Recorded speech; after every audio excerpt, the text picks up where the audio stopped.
இந்த நாளிலும் கூட ஆண்டவர் நம்ம ஒவ்வொருவருக்கும் கொடுக்குற வாக்குத்தத்தங்கள் இந்த வருஷத்துக்கு என்ன அப்படின்னு சொல்லி பார்த்தோம் அப்படின்னு சொன்னால், பயப்படாதே நான் உனக்கு துணைன்னு இருக்கிறேன் அப்படின்னு சொல்லிட்டு எனக்கு ஆண்டவர் கொடுத்த வாக்குத்தத்தம் அது.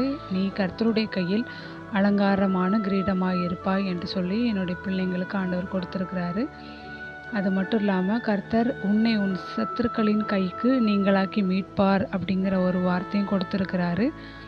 அது மாத்திரம் இல்லாமல் அதுக்கடுத்து என்ன வார்த்தை அப்படின்னு சொல்லி ஆண்டவர் எங்களுக்கு கொடுத்தாரு சொல்லி நாங்கள் யோசிக்கும் பொழுது, ஜீவ கிரீடத்தை உனக்கு தருவேன் அப்படின்னு சொல்லிட்டு ஆண்டவர் எங்களுக்கு அடுத்தபடியாக ஒரு வாக்குத்தத்தம் கொடுத்துருக்கிறாரு. இந்த வாக்குத்தத்தங்கள்லாம் எதுக்கு அப்படின்னு சொல்லி பார்த்தோன்னா, இந்த வருடம் முழுவதுமாக ஆண்டவர் இந்த வாக்குத்தத்தம் மூலமாக தான் உங்களோட கூட பேச போகிறார்.